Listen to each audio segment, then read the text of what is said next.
다음으로 만나볼 종목은요, OCI입니다. 태백 주목나무님께서 남겨주신 종목으로 살펴보고요. 매수가는 103,000원에 비중 15% 가지고 계시는데요. 오늘 인적 분할한다고 책이 왔어요. 손절을 해야 되는지 더 버텨야 되는지 망설여집니다. 부탁드려요 라는 질문도 함께 남겨주셨습니다. 자, OCI가 OCI 홀딩스와 OCI로 인적 분할을 한다라는 소식이 있었고 지금 진행 중인 상황이죠. 주가는 조금 내려와 있는 상황이어서 오늘 97,600원에 거래를 마쳤고 과연 이 인적 분할 이슈를 어떻게 과연 소화를 해낼지 어떤 전략이 필요할까요? 네, 저 인적 분할 날짜를 좀 찾다가 제가 전시장 공시세를 못 찾았는데 22일 날 일단은 안건에 표결을 한다. 3월 22일인가요? 네. 오래됐어요. 작년도인가 공시를 해놨고요. 그래서 3, 4월, 5월인가 좀 정확히 생각 안 나 찾아보려다 못 찾아봤는데 네. 일단은 인적 분할이거든요. 인적 분할이고 제가 알기로는 일단은 분할 비율이 OCI 홀딩스 우리 앵커님 얘기했다시피 OCI 홀딩스가 아마 68% 정도.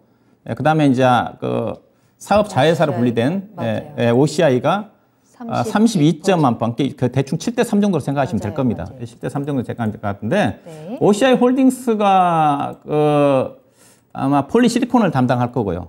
그다음에 이제 OCI 분할된 새롭게 이제 사업회사로 출범한 회사 자체가 카본 블랙 쪽에 아마 담당을 할 거예요. 담당을 하는데 분할한 것 자체가 이제 OCI 폴리실리콘 사업을 좀 따로 떼놓으려고 하고 있는 쪽이고요. 그 다음에 이제 인적 분할이기 때문에 이거 뭐 봐주셔도 됩니다. 물적 분할이 아니기 때문에,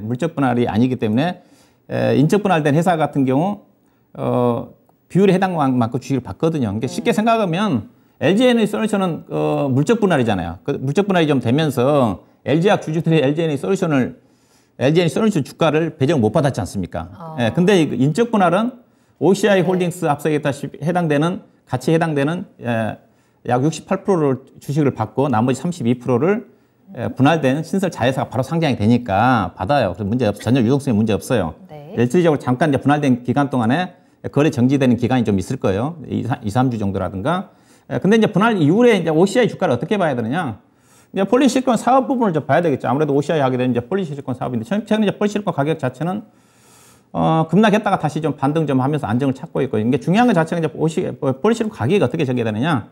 태양광이 전반적으로 다 그렇지만은 폴리실리콘도 그렇고 태양광 모듈이라든가, 그 다음에 태양전지를 중심으로 한 그 자체가 대부분 중국입니다. 거의 생산량 자체가 압도적으로 중국이에요. 80% 이상이 폴리실리콘이. 그래서 중국 경기가 상당히 중요해요.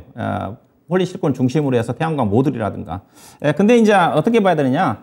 중국이 지금 그 폴리실리콘과 관련된 그 태양광 사업 쪽에 대해서 미국이 상당히 규제를 많이 하고 있거든요. 알다시피 유구르 지역에 노동 착취권으로 인해 가지고 유구르 쪽에서 생산되는 태양광 제품에 대해서 지금 수출 못하게 규제를 하고 있잖아요.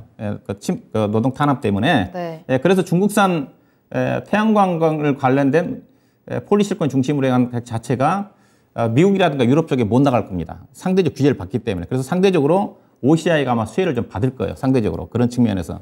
그래서 그런 측면에서 보셔야 될 것 같고, 그 다음에 이제 올해부터 미국의 에너지 인플레이션 감축법이 본격적으로 좀 적용이 좀 되면서 미국 쪽에서 올해 태양광 시장 자체가 유럽도 그렇고요. 아마 20, 30% 정도 성장을 할 것 같아요. 다만 우리나라는 현 정부 자체가 태양광보다는 풍력 쪽으로 우대하는 쪽으로 약간 좀 바뀌면서 아마 그 조만간 좀 나올 것 같아요. 근데 풍력이 약간 우대 쪽인데 태양광은 기존에 문재인 정부 때 많이 추구했기 때문에 약간 줄이면서 풍력 쪽인 것 같은데, 그래도 우리나라 시장 자체도 태양광 시장 자체는 계속적 성장. 다만 이제 OCI는 폴리실리콘 회사이기 때문에 우리나라 태양광 정책보다는 현대에너지솔루션을 중심으로 한 모듈 회사들이 어떤 실적이 중요한 부분인데, OCI 회사 자체는 중국 경기와 글로벌 시장의 태양광 가격이 움직이기 따라 전개된다고 보시면 될 것 같고요. 그 다음에 OCI는 현재 주가 수준 자체가 워낙 싸잖아요. 작년도에 영업이익 9,700억 원에 단기 수익 8천억입니다. 8천억이고 올해 전망치도 7천억인데 아마 이 정도 나올 것 같아요. 작년도에 폴리실리콘 가격이 워낙 급등했다가 30한 8불 정도까지 상승했다가 하락했다가 다시 안정을 찾고 있는데 지금은 빚 비상이니까 이 정도 나올 것 같아요. 근데 작년도 실적 기준에 PER이 지금 3배밖에 안 돼요. 근데 만약에 분할을 하게 되게 되면 이런 것도 재평가를 받을 수가 있거든요. PER 3배짜리인데 더 이상 할인을 어디서 받겠습니까? 그래서 이거는 말씀드리면 일단 분할 받으세요. 주가가 만약 그 전에 주가가 올라가면 파는 것도 괜찮지만은 일단 가져가셔도 돼요. 일단은 저점은 좀 나온 것 같고요. 21동 평균선이 95,500원대니까 그 가격대에서 보시고, 개인적으로 그건 만약에 분할되기 전에 11만 원 정도 올라가시면 한번 파시고요. 그다음 분할 받아서 앞서 OCI 홀딩스와 OCI 주가를 함께 나눠서 길게 보고 투자하는 것도 괜찮다. 분할에 대해서 전혀 걱정 없이 주가의 움직임에 따라서 대응하면 되지 않겠나 그렇게 봐야 될 것 같습니다. 네, OCI 좀 긍정적으로 보유하셔도 될 것 같은데요. 인적 분할에 대한 걱정은 하지 말고 좀 더 버티셔도 될 것 같고요. 분할을 받으셔도 좋고 혹시 분할 전에 11만 원까지 목표가 보시면서 대응 전략 한번 잘 참고해 보셔도 좋을 것 같네요. 자, 계속해서